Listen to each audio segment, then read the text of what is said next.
নমস্কাৰ দাদা। নমস্কাৰ। মোৰ নাম শেখ আব্দুল্লাহ।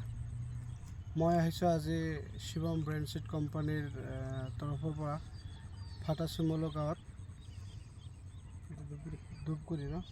ধূপগুৰি গাঁৱত।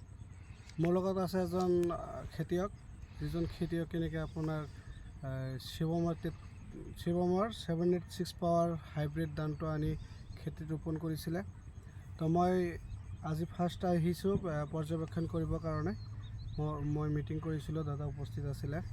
দাদাই কৈছিলে যে মানে খেতি কৰিব বুলি খবৰ লৈছিলোঁ, 10 বিঘাৰ ওপৰত খেতি কৰিছে বুলি কৈছে। তো মই আজি দাদাৰ পৰা বিস্তাৰিত জানিব চেষ্টা কৰিম। পোনপ্ৰথমে দাদাৰ পৰিচয়, খেতি কেনেকুৱা হ'ল আৰু ভৱিষ্যতত কি হ'ব, এই তিনিটাৰ ওপৰত আলোচনা কৰিম। তো মই দাদাৰ পৰা যাব বিচাৰিছোঁ। দাদা নমস্কাৰ। নমস্কাৰ। দাদা আপোনাৰ পৰিচয়টো দিব। মোৰ নাম শ্ৰী মোহন বিশ্বাস। মোৰ ঘৰ হ'ল ফাটাচিমলো। মই খেতি কৰিছোঁ ধূপগুৰি, আৰু ডিষ্ট্ৰিক্ট হ'ল ওদালগুৰি।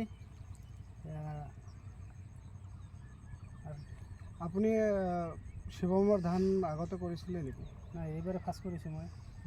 শিৱৰ কোনটো ভেৰাইটি কৰিছিলে? শিৱমৰ কৰা নাই, শিৱাহে কৰিছিলোঁ আগত। এইবাৰ নাই, শিৱমৰ এইবাৰ 733 নহয় 786 786 পাৱাৰ ধানটো ফাৰ্ষ্ট কৰিছোঁ কৰিছে। এইবাৰ। যি হওক, আপোনাক বহুত বহুত ধন্যবাদ। শিৱমৰ হাইব্ৰিড ধান 786 পাৱাৰ এই ধানটো কৰিছে আপুনি।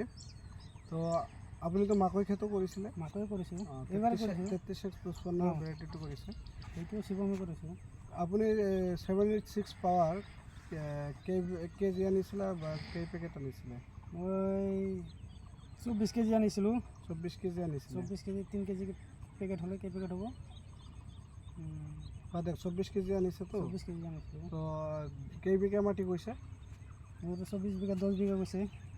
10 বিঘা মাটি ৰোপণ কৰিছে। তাতে কি ধাৰণা হয়? অন্য কোম্পানী যে আছে আপোনাৰ, বিভিন্ন কোম্পানীৰ ধান যোৱাবাৰ লগাইছিলোঁ বেলেগ কোম্পানী, সেইটো মোৰ ধান বেছি হোৱা নাই। এইবাৰ এইটো লগাইছোঁ, এইটো চাই লওঁ। বৰ্তমান কণ্ডিশ্যনটো কেনেকুৱা? বৰ্তমানটো যোৱাবাৰতকৈ এইবাৰ ভাল লাগিছে খেতি। আপোনাৰ চুপবিলাক ডাঙৰ হৈ আছে আৰু হ'ব। খেতিত আপুনি কোম্পানীৰ তৰফৰ পৰা অনুৰোধ জনাওঁ যে খেতিত অলপ সা ঔষধ দিব, আৰু পাৰিলে পটাছ দিব অলপমান, আৰু আপোনাৰ ইউৰিয়া দিব, চইলবিলাক দিব। খেতিত যিমান যতন কৰিব ইমান আপোনাক প্ৰটেকশ্যন বেছি দিব। তো খেতি বৰ্তমান পৰিস্থিতিটো ভাল ন? খেতিৰ প্ৰতিটো ভালেই। লগৰ আপোনাৰ এই ওচৰে পাঁজৰে মানুহে খেতি কৰিছেনে ধান? শিৱম আৰু লগাইছে। শিৱমৰ 786 পাৱাৰ কৰিছে না? কৰিছে। আপোনাৰ ওচৰত আৰু কোনো প্লট আছে নেকি? ইয়াতে আছে, এই আগত আছে। আগতে আছে। সি কেই বিঘা মাটি কৰিছিলে? 3 বিঘা। তাৰ খেতি কেনেকুৱা হৈছে? তাতো ভাল হৈছে। তো মই দাদাক ধন্যবাদ জনাওঁ। তো অহা বছৰ যদি এইবছৰ ধৰি লওক হাৰ্ভেষ্টিং হ'লে আপুনি ৰিজাল্টটো পাব, কিমান কুইণ্টেল বা মোন আহে। তো এই বস্তুটো পিছৰ কথা। বৰ্তমান খেতিটো দেখাই দিব বিচাৰিছোঁ, কেমেৰামেন দেখাই দিব।